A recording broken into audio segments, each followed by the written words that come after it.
Olá pessoal, estamos aqui de novo, dando continuidade à disciplina de metodologia da pesquisa científica, que é tão importante para a vida profissional de vocês. Iniciando o estudo dirigido número 2, o tempo passa rápido, e a temática de hoje é a questão da leitura e da documentação.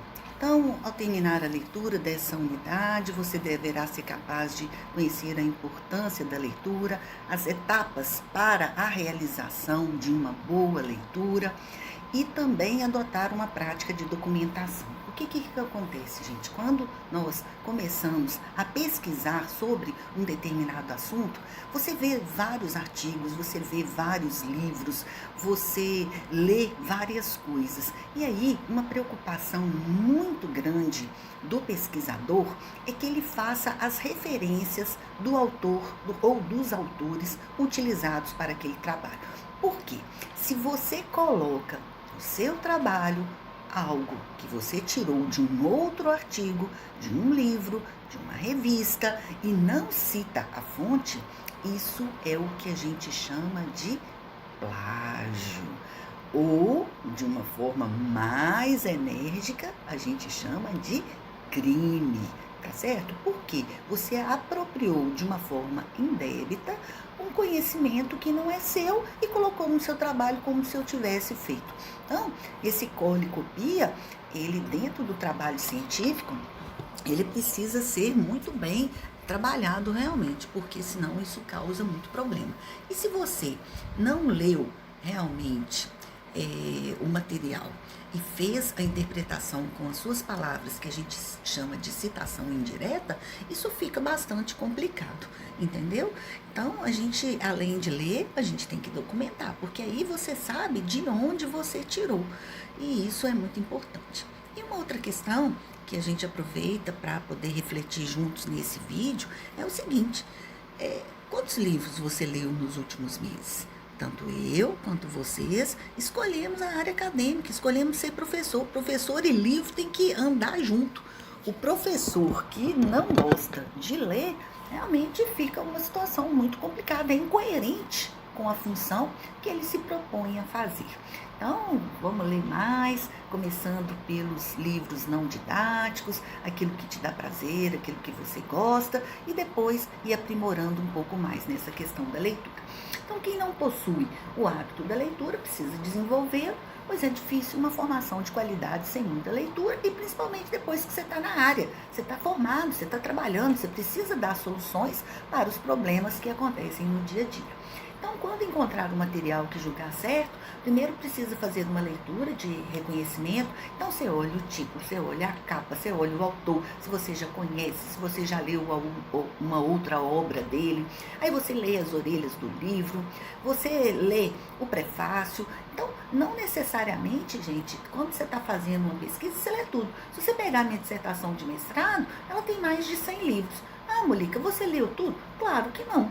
Eu li capítulos, eu li determinados trechos de todos aqueles livros que estão ali, mas não significa que eu li tudo, porque quando eu pego um livro para desenvolver um trabalho científico, para resolver um problema, para fazer uma pesquisa, nem tudo que está ali eu utilizo naquele trabalho. Então, eu vou ler aquilo que me interessa, né? Então, eu falo muito com os meus orientandos de TCC. Pessoal, lê o sumário, título e subtítulo, e aí você já tem uma noção dos assuntos, da abordagem que aquele autor fala, e aí você vai buscar aquilo que mais te interessa. Então, uma dica importante é quando fizer a leitura para pesquisa, anote os pontos principais em fichas, bem como a fonte, para ser consultada. Por quê, gente? Vocês escrevem um texto lá bonito, cheio de palavras chique, um negócio bacana. Aí eu viro para vocês e falo assim: de onde você tirou isso? Ah, não, eu tirei da minha cabeça. Não, você não tirou da sua cabeça. O seu vocabulário não é esse, na prova você não escreve assim, você tirou de algum lugar. Não tem problema citar, gente. Não tem problema você tirar de algum lugar, você colocar a referência de um outro autor. Pelo contrário, isso valoriza o seu trabalho, isso engrandece o seu trabalho. Porém, você tem que citar o nome dele lá. Se você tirou de alguma coisa que eu escrevi, você tem que colocar Molica 2019, 2017, 2020. E se você não souber de onde você tirou, eu vou lá e corto. É o que os professores fazem, tá certo? Por quê? Porque senão você estará cometendo o crime do plágio, né? E hoje é muito fácil da gente detectar o plágio. É só você jogar o texto lá no Google que aparece de onde você tirou. Então, não adianta querer enrolar.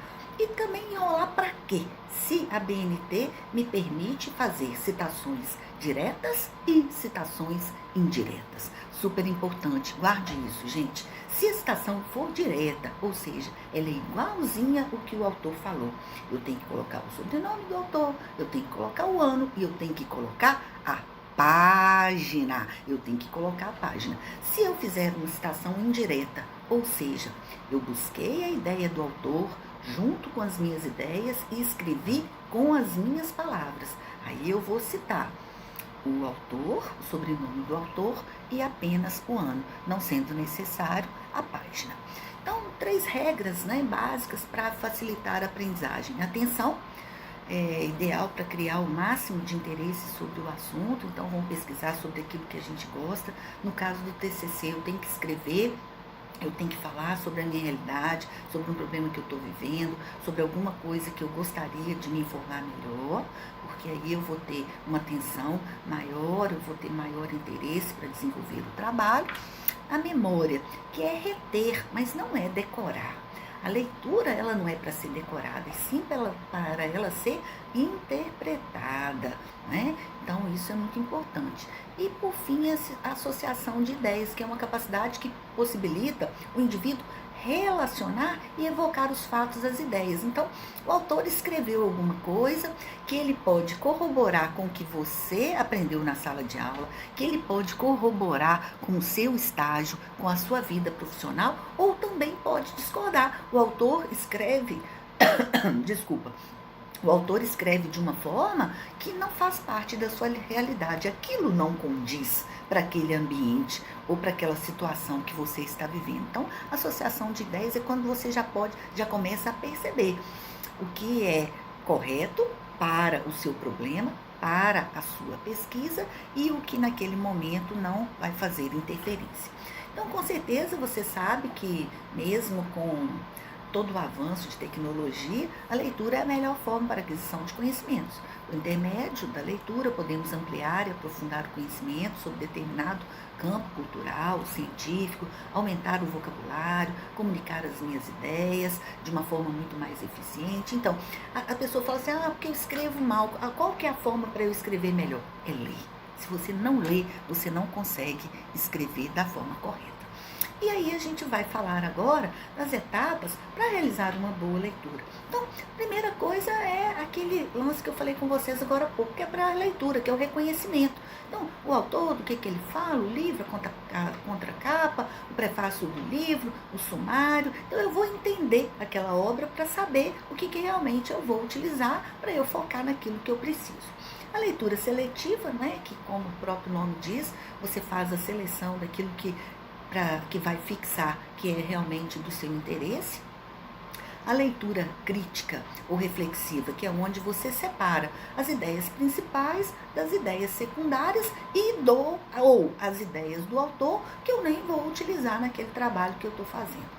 E a leitura interpretativa é quando você acha, através das referências, através dos autores, através dos livros, a solução para o problema que você está procurando. Porque toda pesquisa, ela tem um problema. E muitas vezes aquele problema ele já foi. Muitas vezes não, a grande maioria das vezes, aquele problema ele já foi pensado, ele já foi estudado por outras pessoas. Então eu não preciso ficar inventando a roda de novo. Eu vou nos autores e vou falar assim, nossa, poxa, que sacada legal. É assim que eu vou fazer com os meus alunos. É assim que eu vou utilizar.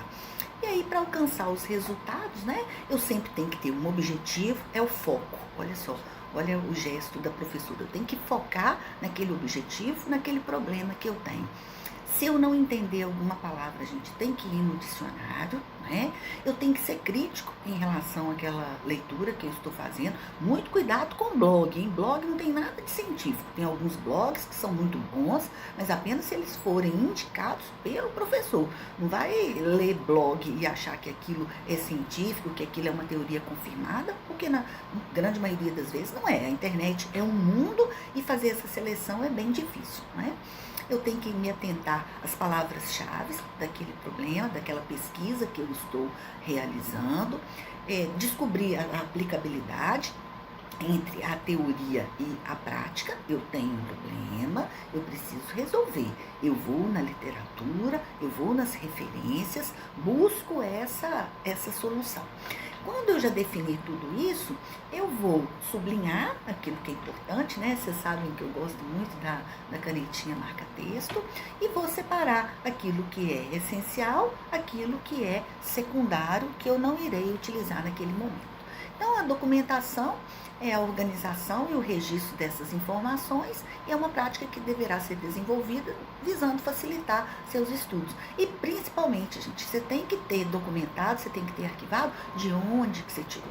Muito cuidado, galera, muito cuidado com o plágio. O plágio vai te dar 0 no seu TCC, tá certo? Então, cite os autores. Um trabalho com quanto mais autores, mostra que você fez uma pesquisa maior, você fez uma pesquisa bacana, e aí você está realmente embasado daquilo que você está escrevendo. E aí a primeira técnica que a gente tem é o fichamento, que tem a finalidade de arquivar as principais informações das leituras feitas e auxiliar a identificação na obra. Lá no estudo dirigido para vocês imprimirem e estudarem, tem um modelo que eu deixei da utilização das normas da BNT. Lembrando, citação direta, eu tenho que colocar o autor, o ano e a página. Citação indireta, eu vou colocar o autor e vou colocar apenas o ano. E uma outra técnica que ela parece que é antiga, mas não é, tá, galera? Não é. É uma técnica muito boa para estudar, que é o resumo, que é uma síntese das principais ideias contidas naquela obra.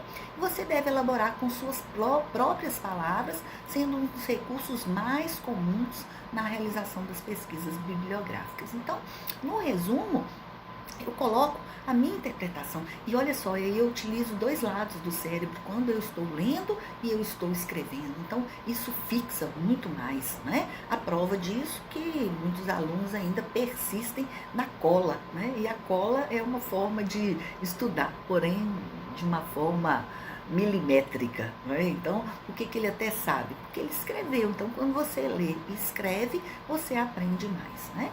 E no resumo, você vai usar a citação indireta. Não precisa colocar o número da página, né? Apenas o autor, os autores, o ano e a obra. Por que é uma citação indireta? Porque você escreveu a partir das ideias daquele autor, porém com as suas palavras. Então, isso é muito importante. Então, o estudo da metodologia científica não é um bicho de 7 cabeças, não precisa ficar apavorado, mas é preciso dedicar atenção e ser persistente nos estudos. Tem que pesquisar, tem que ler. Mas eu tenho que ler isso tudo? Tem, você escolheu ser professor. E no nosso curso, o TCC ele é obrigatório. Então, a gente já está fazendo uma preparação para isso, né? Então, percebeu como o trabalho de pesquisa poderá ser facilitado a partir da compilação desses dados, por intermédio do fichamento, por intermédio do resumo?